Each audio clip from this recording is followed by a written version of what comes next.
whole day of Friday is pretty much gauged towards the football field. Who we're playing, how good are they? Growing up in Parkersburg, you dreamt about being out there on the field on Friday nights and playing for Coach Thomas. He arrived in 1975, the new football coach in Parkersburg, Iowa, just 25 years old. Over the next 36 years, Ed Thomas would win 292 games, 2 state titles, and be named National High School Coach of the Year by the NFL. He sent 4 players to the pros, but more importantly, turned generations of Parkersburg boys into men. Men like Dave Becker, the captain of Ed Thomas's first Falcon team. We had our meeting and the rules were announced. We were going to work harder than anyone else. Fourth quarter would be ours. He convinced us we could be winners. He had the gift of getting kids to elevate their game to a level that they never thought they were even capable of. He expected more out of his football players, that they were going to set the example of how to act. It was an experience that I wanted, when I become a young father, for each one of my kids to have. I want them to learn all the intangibles that goes with athletics that are going to make them a better husband, a better dad, a better member in their community and their church, just a better citizen. Never were those lessons more important than May 25th, 2008.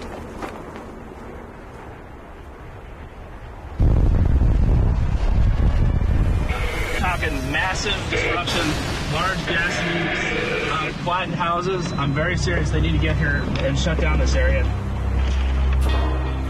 In just a matter of seconds, the tornado destroyed hundreds of homes and killed 8 people.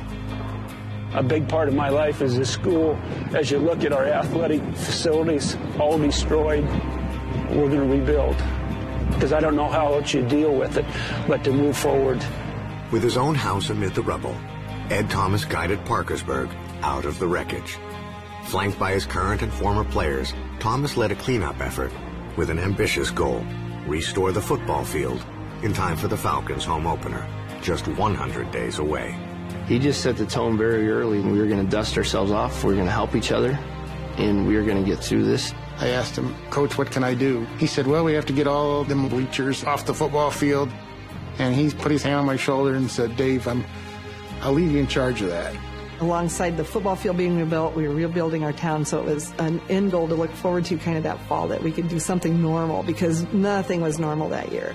And so on September 5th, with seemingly every one of Parkersburg's 1,900 citizens in the stands and a national audience watching on TV, Ed Thomas gathered his team in a makeshift locker room known as the Bus Barn. Every player that's ever played on that field, I guarantee you, is thinking about you tonight. Fellas, I've been in this for 36 years. I've had some tremendous experiences. Nothing is going to be greater than going out there tonight. Where are you from?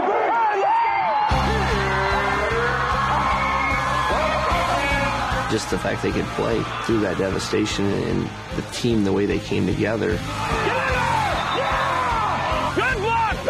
It was definitely emotional, especially after the summer we went through. There's no question in my mind we will be a better school and a better community than we ever were before. Thank you.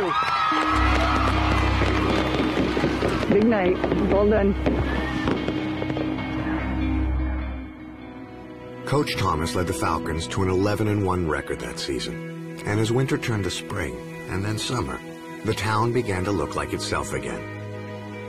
Last June, a little more than a year after the tornado, the football team resumed early morning workouts back in the Bus Barn. When you're done lifting, you just tell him you're done lifting, and he would say, see you later. Just see a coach, just like every other day. 911. We had I think a shooting right now in the Bus Barn down at the high school. In the Bus Barn? Yeah. Kids had come running out and said somebody shot Ed Thomas. Okay.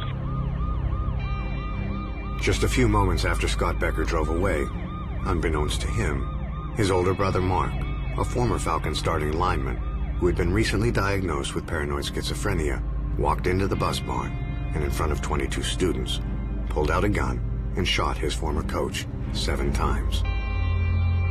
The chief of police told me that it was Ed and that he'd been shot in the head several times and he didn't want me to go in there. So I called Aaron then to let him know what was going on. My mom is probably one of the calmest people I've ever met, but I could hear something in her breath. I knew it wasn't good. It was already on CNN, and that's when we had found out that he had passed away. And I instantly just started thinking about my boys. To tell a 2-year-old, a 4-year-old, and a 6-year-old, how are you going to explain this? It's kind of like you just get punched in the stomach. I just told her, sorry, I couldn't be here. The Thomases' world was shattered. Across town, another family would soon be stunned to learn that the killer was their own son. My phone's ringing. I pick it up, and it's my neighbor saying, you better get home. There's a lot of squad cars flying up your driveway. A couple of the sheriff deputies filled me in on it was Mark. I can remember, obviously, kind of falling apart there. I called my husband. Said, Dave, did you hear about Coach?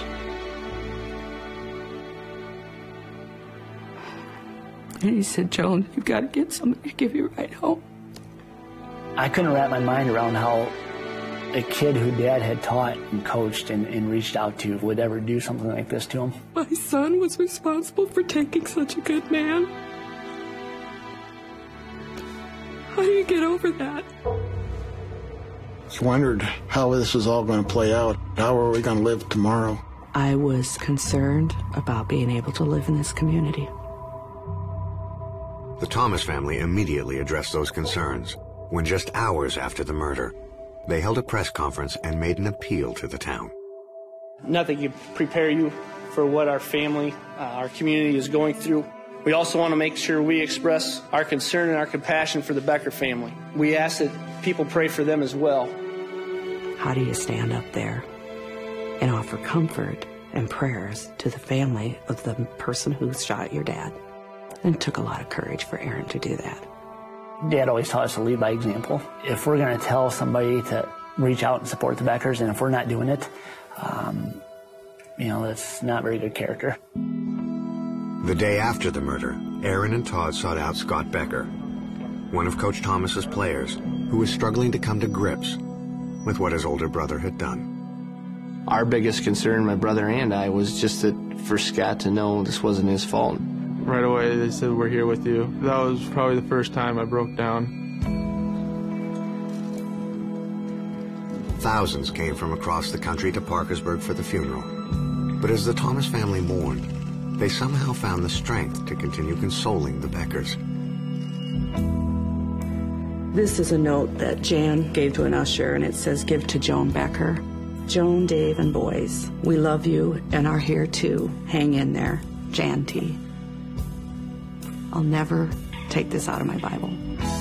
Compassion is the driving force in their family. We had hundreds and hundreds of people come to our home. They would say, we just left the Thomases. Jan said to be sure and give you her love.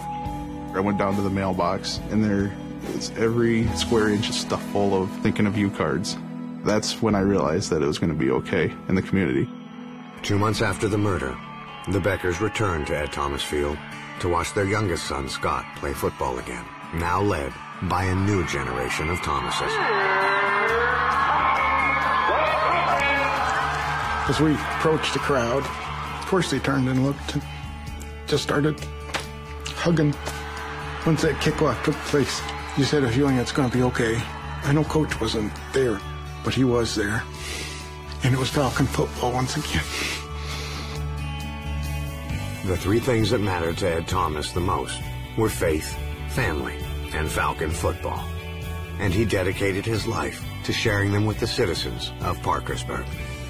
Today, a year after his death, his family is left to carry on without him.